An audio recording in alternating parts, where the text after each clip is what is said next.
Islam. Mudah-mudahan kita sebagai umat yang mendapatkan syafaat di hari nanti. Seperti biasa, melanjutkan pembacaan Al-Quran dan Hadis pada kesempatan pagi hari ini, yaitu di surat Al-Imran ayat ke 75 sampai 76.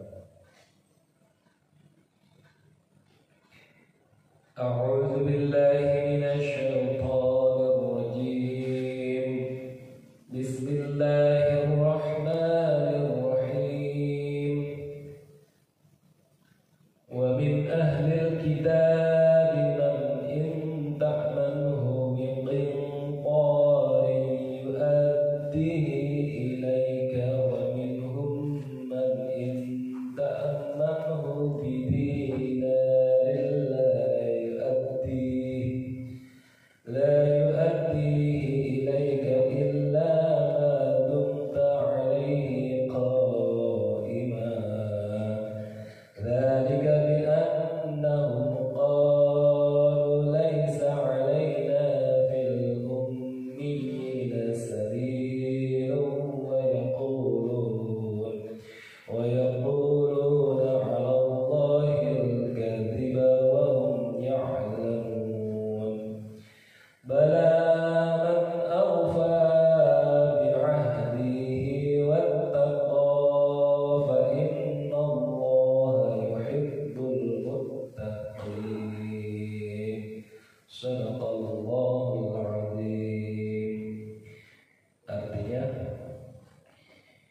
Di antara ahlul kitab ada orang yang jika kamu mempercayakan kepadanya harta yang banyak, dikembalikannya kepadamu, dan di antara mereka ada orang yang jika kamu mempercayakan kepadanya 1 dinar, tidak dikembalikannya kepadamu, kecuali jika kamu selalu menagihnya. Yang demikian itu lantaran mereka mengatakan, tidak ada dosa bagi kami terhadap orang-orang ummi. Mereka berkata dusta terhadap Allah, padahal mereka mengetahui.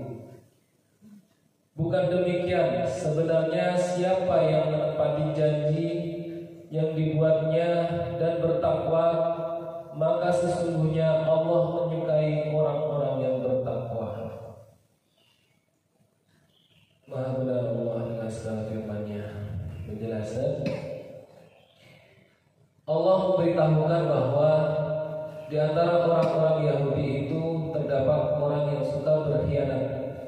Selain itu, dia memperingatkan orang-orang yang beriman agar tidak terperdaya oleh sikap mereka, karena sesungguhnya di antara mereka itu terdapat man ina ta'amanhu biqintarin, orang yang jika kamu mempercayakan kepadanya harta yang banyak, yu'addihi ilaika, dikembalikannya kepadamu, yakni jika dia diamanati sesuatu harta kekayaan lebih sedikit daripada itu, maka tentu saja dia akan lebih menunaikannya.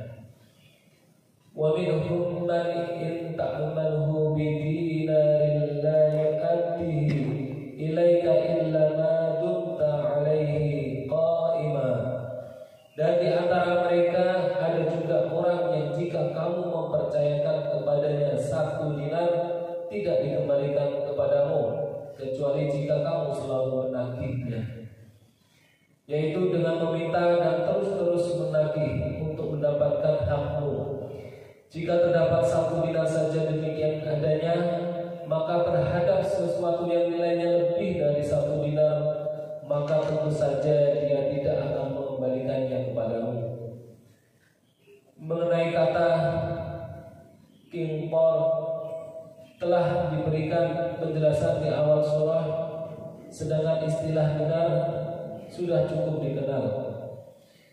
Ibnu Abi Hatim mengatakan dari Ziyad bin Al-Haytham telah menceritakan kepadaku Malik bin Dinar, dia berkata, disebut dinar karena ia adalah din, perhitungan perhitungan, dan nar adalah neraka. Ada yang mengatakan maknanya adalah siapa yang mengambil karena haknya, maka itulah din balasannya. Sedang siapa yang mengambil bukan karena hak, maka baginya nar atau neraka. Firman-Nya, "Dzalika bi annahum qalu laisa 'alaina fi al-ummiyyi nasabil." Yang demikian itu lantaran mereka mengatakan tidak ada dosa bagi kami terhadap orang-orang ummi. Maksudnya ialah bahwa yang menjadikan atau mendorong mereka mengingkari kebenaran dan juga menolak kebenaran itu adalah pernyataan mereka. Dalam ajaran agama kami tidak ada dosa bagi kami memakan harta orang-orang ummi, yaitu bangsa Arab, karena Allah telah menghalalkannya bagi kami.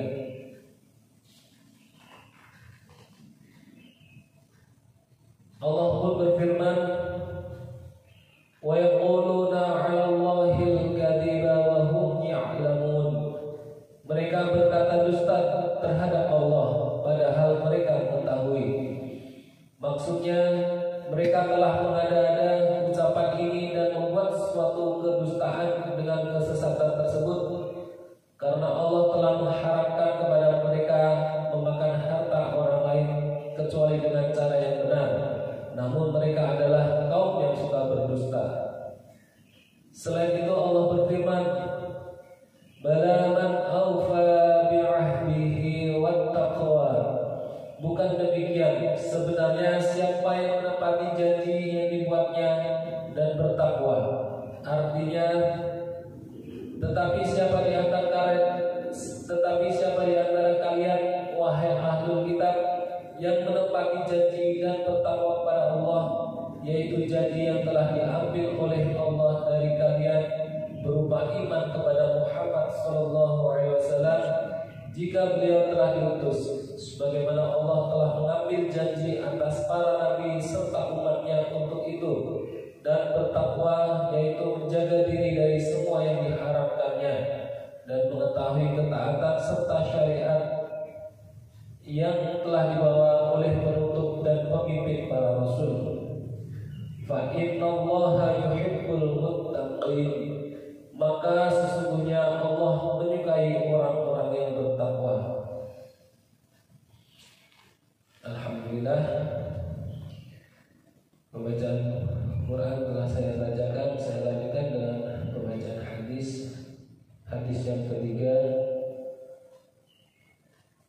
dari Abu Walid Ubadah bin Ash-Shamit radhiyallahu anhu berkata, Rasulullah sallallahu alaihi wasallam membaiat kami agar tetap mendengar dan taat, baik dalam keadaan sulit ataupun mudah, dalam keadaan rajin maupun terpaksa, dan agar kita lebih mengutamakan kepentingan orang lain daripada diri sendiri, dan agar kita tidak mencopot suatu perkara dari orang yang memegangnya, kecuali jika kalian melihat orang tersebut dalam kekafiran yang nyata, dan kamu mempunyai bukti di sisi Allah dalam masalah tersebut.